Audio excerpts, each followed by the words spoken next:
Tous ces stériles que vous voyez là passent donc dans le concasseur pour obtenir un paillage d'ardoise. Donc on a 4 tailles de paillage différents et après le concasseur on les passe donc au cribleur pour donc les séparer et les mettre en tas de différentes tailles. Toutes les tailles sont appréciées. Donc là on a la plus grosse. Alors là-bas, le tas que vous voyez au fond, c'est la plus grosse. C'est un paillage qui est utilisé pour des très grandes superficies. Ce sont ce qu'on appelle des pétales. Et on a un rond-point qui a été effectué comme ça et le paysagiste s'est amusé à en faire un poisson. Et donc utiliser les pétales pour faire les écailles, c'était magnifique. Donc ça c'est la plus grosse qui est surtout utilisée dans les milieux urbains.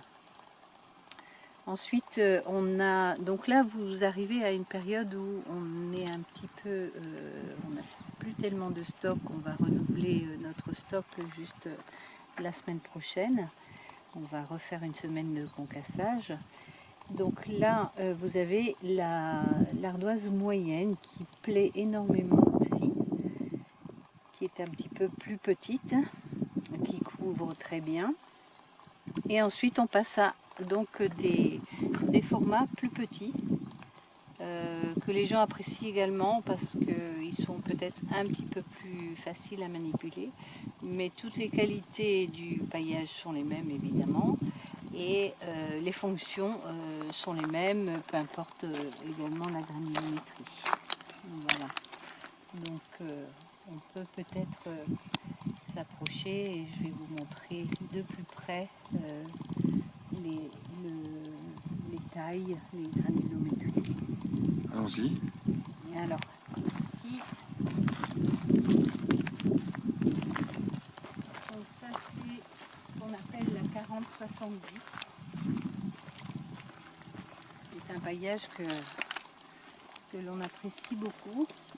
Alors je peux en prendre au hasard, hein. Vous pouvez voir que vous ne trouverez jamais une trace de rouille ou une blanchissure dans tous ces paillages. Donc ce qui est important aussi parce que... Quel calibre ce paillage? Celle-ci c'est de la 40-70. Donc si vous voulez, étant donné qu'il n'y a pas de rouille, les ardoises ne vont jamais s'altérer. Donc vous pouvez mettre ça sur votre jardin, pour dire que la rouille aussi amène un petit peu d'acidité. C'est bon pour les hortensias?